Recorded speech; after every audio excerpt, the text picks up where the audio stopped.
On today's Locked On Cavs for Monday, January 16th, I will be telling you how badly the Cavaliers have missed home and why they could have the upper leg on the currently not so star-studded New Orleans Pelicans.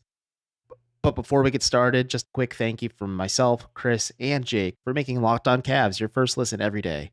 If this is your first time checking us out, just know that we're free and available anywhere you can get your podcasts.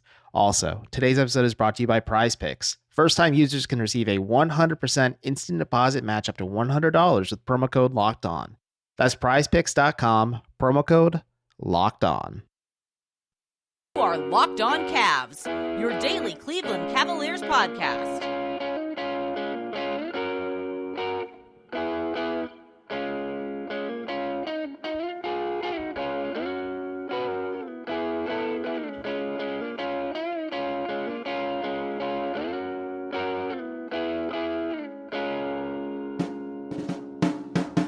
Once again, I am Evan Dammarell, and this is Locked On Cavs. But before we talk about Monday's afternoon game between the Cavaliers and the Pelicans, let's break down their weekend. Cleveland wrapped up a 10-day, 5-game road trip where they went 2-3 overall with losses to the last Friday to the Denver Nuggets, last Tuesday to the Utah Jazz, and most recently on Saturday night to the Minnesota Timberwolves. The recent loss in Minneapolis now pushes the Cavs to 9-13 overall on the road this season. You probably know this. The Cavs certainly know it as well. I'm pretty sure my mom, dad, Kat, people who don't really watch the Cavs also know this. But Cleveland just isn't a very good road team. I talked about this on the other show the other day, but I thought they might have found a formula for success in their latest road wins over the Phoenix Suns and Portland Trail Blazers by utilizing more of a team-oriented focus and sharing the wealth of anyone who touches the hardwood scoring-wise. But it still feels a bit shaky when you kind of break things down, especially when you start closely analyzing these recent losses away from the confines of Rocket Mortgage Fieldhouse. And before we get started, let's be frank, the loss to the Jazz was kind of a bit of a fluke. It's still hard to believe that Cleveland was up 5 points with about 90 seconds left and that Karis LeVert fouled Jordan Clarkson not once, but twice from beyond the arc, and also fouled him in a flagrant manner as well. But at the end of the day, the NBA said the officials on hand in Salt Lake City made the right call. So when talking about these latest road losses, it's worth noting that the Cavs were worked by the Jazz, and it was still a hyper-competitive game, but it was just an unfortunate sequence of events that just saw them lose this one. And if it wasn't for Donovan Mitchell getting as hot as he did in his first game back in Salt Lake, it could have been a blowout with how the Jazz were just kind of hitting the Cavs with a lot of just blow after blow after blow kind of situations. But speaking of Mitchell and other instances on the road, and more recently, like in these losses in Denver and Minnesota, it's a lack of energy across the board for the Cavaliers, all while their opponents kept bringing in an unmatched level of intensity. And it didn't help Cleveland's case when Mitchell sat out in the loss to the Nuggets, and when his shot wasn't falling against the Timberwolves either, mind you. Mitchell, let's be frank, is by and far the hottest offensive motor on the Cavs, and he's also like their most lethal offensive threat at the end of the day, and it doesn't work as well for Cleveland when he isn't playing some nights or if his shot isn't falling, because he isn't going to be that hot all the time. And it's hard when you watch the Cavs kind of struggle to have other players step it up, and all while not sticking to their core identity. And what I mean by that is, sure, the Cavs have their star power in Darius Garland, Evan Mobley, and Jared Allen to support guys like Mitchell when his shot isn't falling or when he isn't playing, but there's only so much Allen and Mobley can do since they rely on players like Garland and Mitchell to get the ball to them in the right spots on offense in order to score. And we have seen Evan Mobley trying to initiate the offense at times, but I just don't think it's fully there yet for him to say, like, okay, the Cavs have the third ball handler in this lineup, and it helps that Ricky Rubio is back, but Rubio is on a minutes restriction still as he comes back from this ACL recovery, and he also isn't able to play back-to-backs, and that's kind of important because the Cavs have a back-to-back to wrap up this week. But when you do kind of see these situations, you see the Cavs kind of press a little bit, especially on the road, when they're trying to match the energy by maybe trying to find quick opportunities to score, or just find quick fast break scenarios or things like that. Or they just press. Like I said, they just keep kind of pressing a little bit on offense, and it results in sloppy basketball, like against the Timberwolves on Saturday night when the Cavs turned it over 18 times and allowed the Minnesota to score 28 points off of those turnovers as well. So it's tough because you see the Cavs press a little bit, And then in other situations, you can also see it turn into a bit of an offensive boat race like it did against the Nuggets so long ago. And right now, the Cavs just don't have the firepower on the perimeter to match it.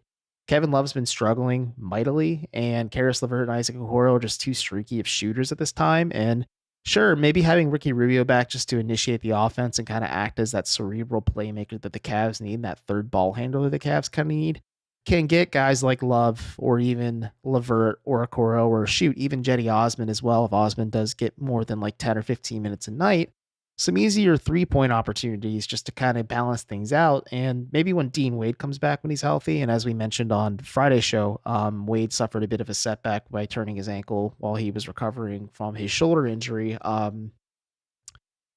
Maybe Rubio unlocks and fixes a little bit of that, but I just don't think it's like a surefire way to say like, yeah, the Cavs are A-okay. They're going to be fine offensively at the end of the day, but like they need a little bit more firepower.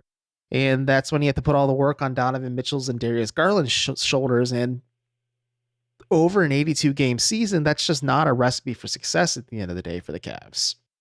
And sure, like the trade deadline is less than a month away, and it makes even more sense now than ever that Cleveland is looking at guys like Tim Hardaway Jr. or Luke Kennard or even San Antonio's Josh Richardson. The Cavs just kind of need another injection of modern basketball on the fringes to unlock things more inside for Allen and Mobley, but also just keep the Cavs out of situations where they may just need more from their role players in general, because you're just not getting that right now when you're squeezing this from what they currently have constructed. And it takes a little bit less, or a little bit more rather, off the plate of Mitchell and Garland today as well, which is, pretty helpful, especially when you don't want to burn them out. And if you want to find success on the road, Cleveland needs to find a way to get an extra boost up from what's already on the roster to begin with, all while grinding things out on the defensive side of the ball, at least until that hopeful offensive support comes along for the Cavs. And full disclosure, we don't know if Cleveland will be super duper active on the trade market because they are a little asset barren after getting Donovan Mitchell this summer. So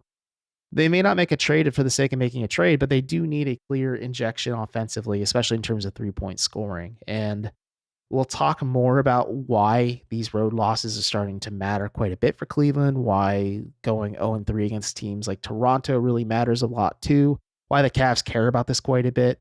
But I'm going to touch on that more in the third segment, because today we got to talk about the Pellies coming to town. And before I do that, though, I do got to give a quick word from today's first sponsor at PrizePicks. Episode of Locked On Cavs is brought to you by PrizePicks. To play, you can pick 2 to 5 players, and if they go score more or less than their PrizePicks projection, you can win up to 10 times your money on any entry. There's no competing against other people. It's just you versus the projections available. PrizePicks offers projections on any sport you watch. This includes NBA, NFL, MLB, NHL, PGA, college football, men's college basketball, women's college basketball, soccer, WNBA, esports, NASCAR, tennis, MMA, boxing, disc golf, Eurobasket, cricket, and so much more. Entries can be made in 60 seconds or less. It's that easy. And they also offer safe and fast withdrawals.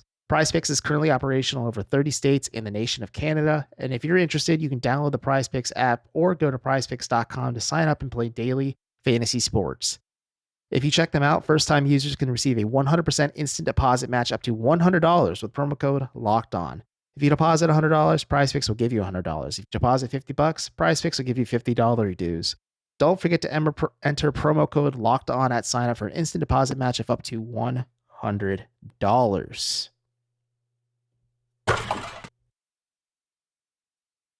Welcome back to Locked On Cavs. I am Evan Dammarell, and later this afternoon, the Cavaliers will be host to the New Orleans Pelicans.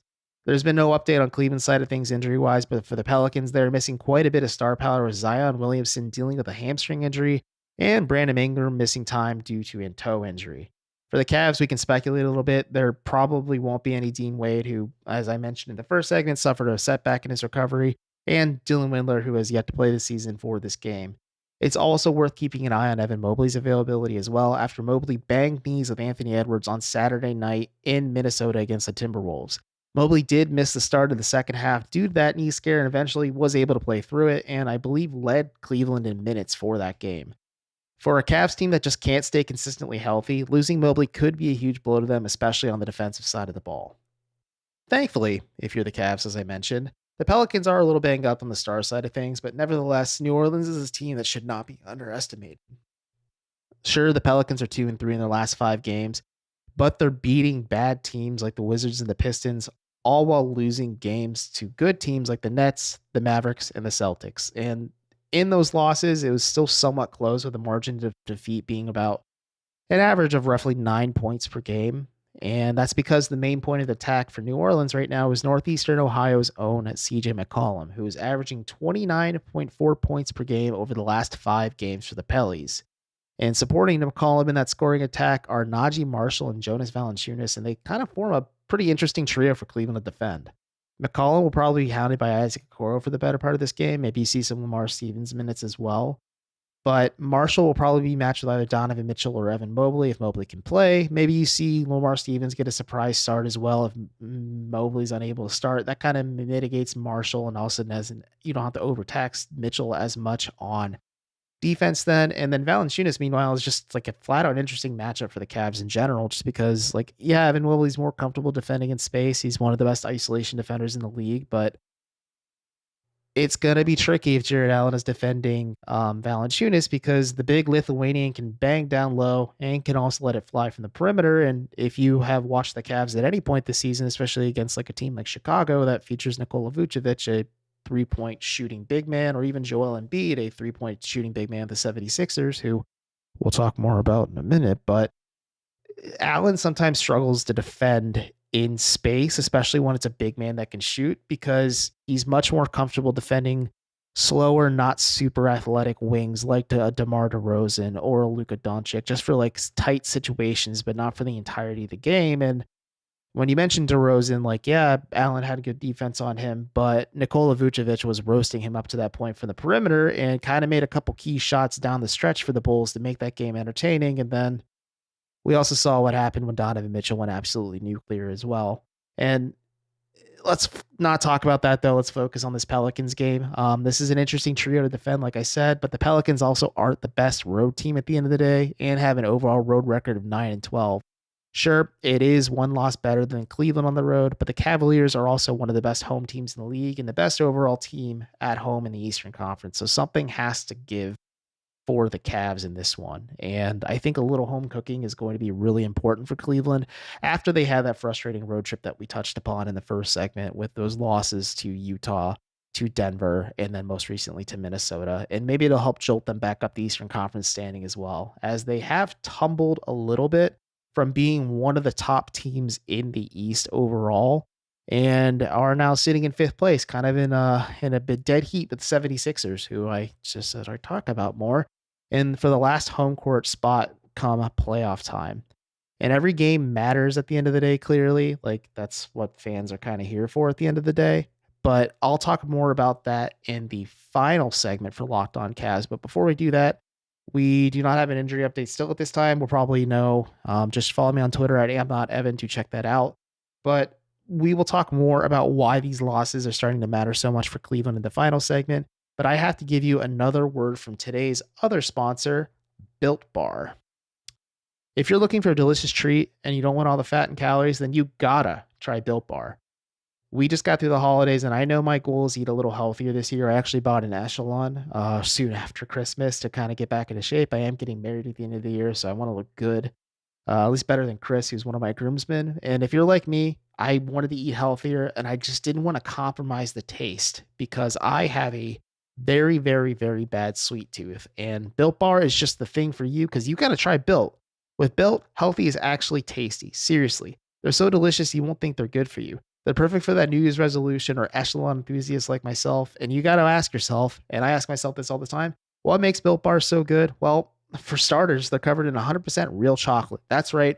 Real chocolate. They come in unbelievable flavors like churro, peanut butter brownie, and coconut almond. I'm not sure how Built does it, but these bars taste like a candy bar, all while maintaining amazing macros. And what's even better is that they are healthy. Only 130 calories and 4 grams of sugar and a hot whopping 17 grams of protein. And now that you don't need to wait around to get a box. For years, we've been talking about ordering your Built Bars at Built.com, and you can still do that, but you can now go get them today at your local Walmart or Sam's Club. That's right. Head to your nearest Walmart today, walk to the pharmacy section, and grab yourself a box of Built Bars. You can pick up a 4-bar box of cookies and cream, one of my favorite flavors, double chocolate or coconut puffs. The puffs are phenomenal. Check those out too. And if you're close to Sam's Club, Run in and grab a 13-bar box with their hit flavors, including brownie batter and churro. Folks, go check out our today's sponsor, Built. You'll thank me later. You can eat healthy all while enjoying a sweet, delicious treat.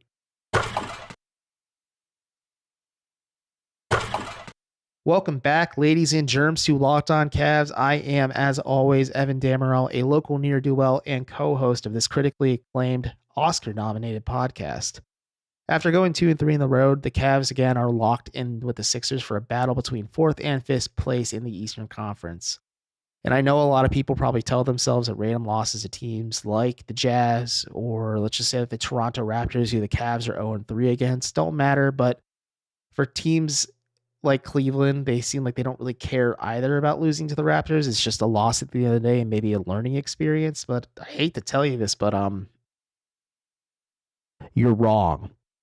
I asked JB Bickerstaff about this prior to Cleveland hitting the road, and he was pretty transparent with me. These losses do matter to the Cavs because, yeah, they are learning experiences, but they are cognizant and maybe have a little bit of PTSD to last year when you saw the Cavs scrambling at the end of the season to avoid the play-in tournament and make the playoffs for the first time without LeBron since the 97-98 season. And that's also why sometimes you see such heavy minute loads for Donovan Mitchell, the team's most consistent and lethal offensive threat.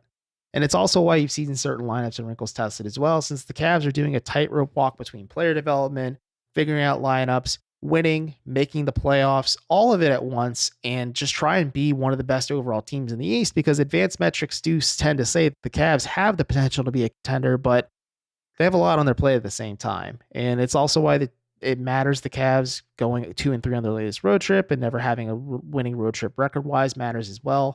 The margin for error, all while doing that high-rise balancing act, is super duper razor thin.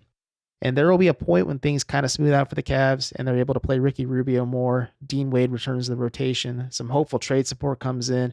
And then just more importantly, altogether, stay healthy. But when you're staring down the barrel of a slate this week that features New Orleans on Monday, then they're in Memphis on Wednesday to play the Grizzlies, a very, very good team in the NBA, probably one of the best teams in the NBA. And then you're back home to host the Golden State Warriors, the team the Cavs struggled with earlier in the year. And then they have to host the Milwaukee Bucks, another team Cleveland really struggles with and is also trying to keep pace with in the Eastern Conference immediately after on Saturday.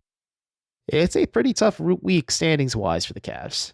And sure, you can tell me the Warriors flat out suck on the road this season, and they do. They're not a good road team this year, and the Cavs are also dominant at home. They are the best team record-wise in the Eastern Conference at home in Rocket Mortgage Fieldhouse this season. But Golden State still has Steph Curry, one of the greatest shooters of all time. They still have Klay Thompson, who is a step slower after coming back from injury, but is still dominant as a shooter and can provide some defensive issues for Cleveland, a team that struggles with defending on the perimeter at times because Isaac Okoro and Lamar Stevens are all you can really do with it. Then you see Karis LeVert out there defending like guys like Dame Lillard and possibly could spend time defending Steph Curry on Friday night as well.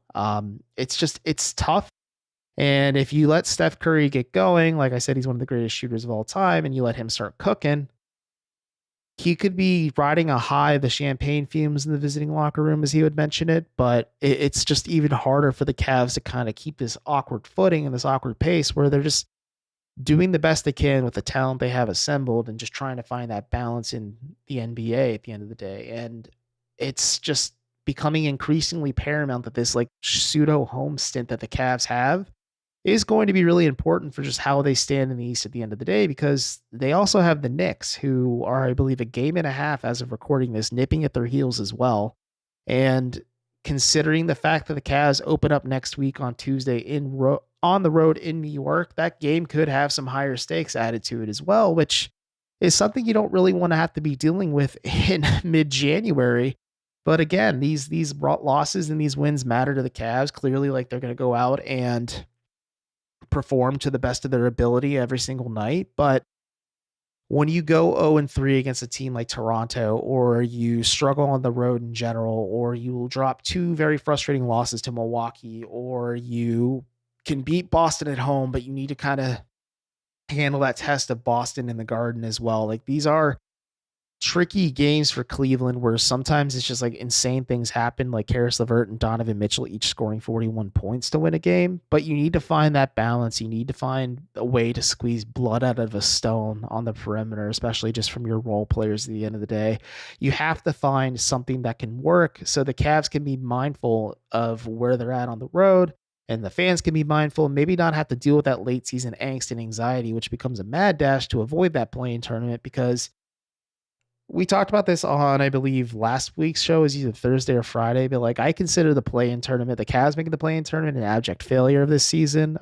Chris went as far to say is if the Cavs finish in 5th place, it's a failure because you don't have home court, at least in the first round of the playoffs. It's tricky though. Like it's hard to win in basketball, clearly. It's hard to win just at the end of the day in general.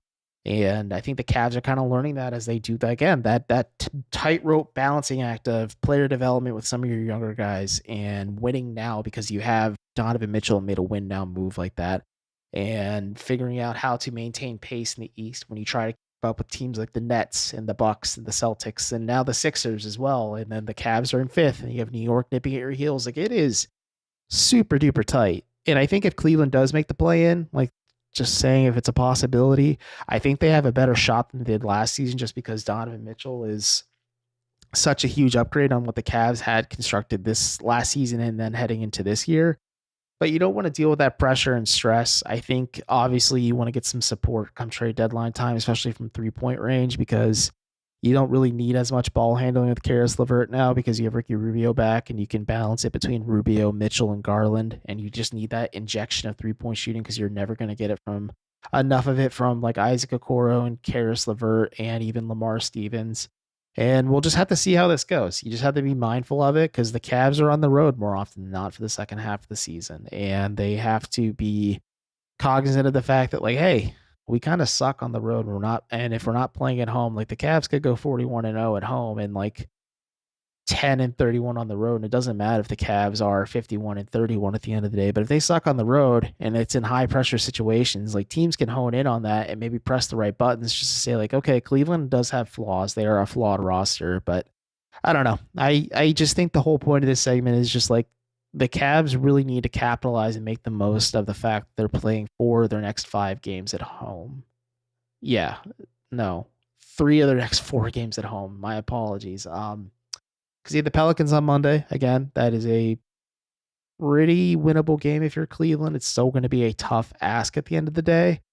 But CJ McCollum, great. Larry Nance Jr. having a homecoming, great. And it's going to be a tough game no matter what. It's just I think the Pelicans are a little too talented and provide some interesting mismatches for the Cavs. But then you really have to be mindful of that Friday, Saturday back-to-back with Golden State and Milwaukee because you're not going to have Ricky Rubio for one of those games because JB Bickerstaff smartly won't play Rubio in back-to-back games like that just because they want to make sure he's upright and healthy and available come playoff time. And you kind of have Evan Mobley who banged knees with Anthony Edwards. There's still no update at this time if he's going to be out at all or miss time just because of it or just kind of have to deal with a nagging injury. Like this Cavs team, unfortunately, can't stay healthy. I think if they are able to just find some time and the All-Star break cannot come too soon for them, they can find some good health and good fortune for like the second-ish half of the season. But until that happens, like it's going to be a dogfight. And I cannot stress enough that like these little losses, like the Cavs do care about them because they are mindful of the fact that they don't want to repeat what happened last year where they had to draw the Brooklyn Nets and the Atlanta Hawks in the play-in tournament. And you watch them kind of crumble under the pressure against the Hawks in the second play-in game and they missed the playoffs altogether. I don't think it's going to happen. I think Cleveland will make the playoffs outright. I don't know what seed they'll be. I want to say they will finish in the top 3, but I just think Milwaukee, Boston, and Brooklyn are so good that it's going to be hard to kind of crack into that range. But we'll see what happens. It is a long season. It's an 82-game grind at the end of the day, and no one can really predict what happens. So let's see how this week goes, but folks should remain mindful of the fact that Cavs are back on the road again soon, and it's going to be tough voting from here on out just in this hyper-competitive East. But that's going to do it for me, though, as well as for today's episode of Locked On Cavs. Thank you again for making it your first listen each and every day. Now for your second listen, check out Game to Game. It features every moment, every top performance, and every result. Locked On Game to Game covers every game from across the league and every league in sports with a local analysis from every Locked On host that only Locked On can deliver. You probably see my ugly mug on there, hear my voice from time to time too. Follow Game to Game on Locked On. They're available on the Odyssey app, YouTube, and wherever you get your podcasts. Honestly, probably where you're listening to Locked On Cavs right now.